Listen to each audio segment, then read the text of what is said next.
I am a mother trapped in the echoes of my own grief. I was once young, beautiful, and full of love.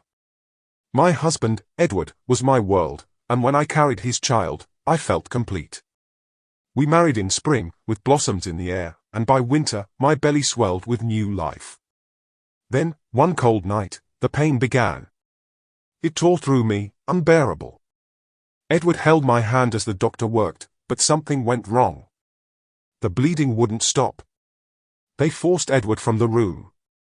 I tried to reassure him, but in my heart, I knew. The world dimmed, the cries of my newborn faded, and darkness swallowed me whole. Yet, I did not leave. I watched from the corner as Edward collapsed in grief, as the maids wept, as my baby wailed in the midwife's arms. My lifeless body lay on the bed, eyes open, staring back at me. I reached out, but my fingers passed through. I was trapped. Edward mourned me deeply. He laid beside my corpse that night, whispering to me, holding my cold hand. I longed to comfort him, but I could only watch. When they took my body away, he stood by the window, empty, lost. I placed my invisible hand in his. Though he couldn't see me, he seemed to feel me. Days later, he went to our son's room. "Are you with me, Joanna?" he asked. I tried to answer, but he could not hear me. In desperation, I touched the mobile above the crib. It swayed. He knew.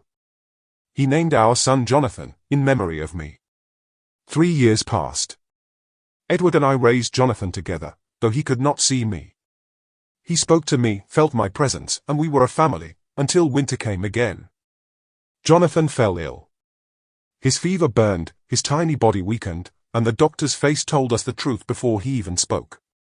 Edward clung to his little hand, sobbing. I waited, hoping Jonathan would come to me in death. But when he passed, he never appeared. He was gone. Truly gone. Grief turned to rage. I searched for my son, screaming through the house, tearing at the walls. The maids fled in terror. They called a priest, but Edward refused. He would not let them take me. I was all he had left. He spoke to me in the dark, whispering of his pain, his longing. Then, on the anniversary of my death, Edward hanged himself in the dining room. I did not know if I had tried to stop him. Maybe I had let him go, so he could join me. But he never did. Years passed. Families moved into the house, then fled, terrified of the weeping ghost. They told stories of a woman searching for her lost child, of objects moving, doors slamming. They whispered my name, over and over, keeping me here. Other spirits came and went, fading as they were forgotten. But not me. My legend trapped me. No one grieves for me anymore, yet they refuse to let me go. And so I remain, wandering this house, searching for my family, begging to be forgotten, so I can finally rest.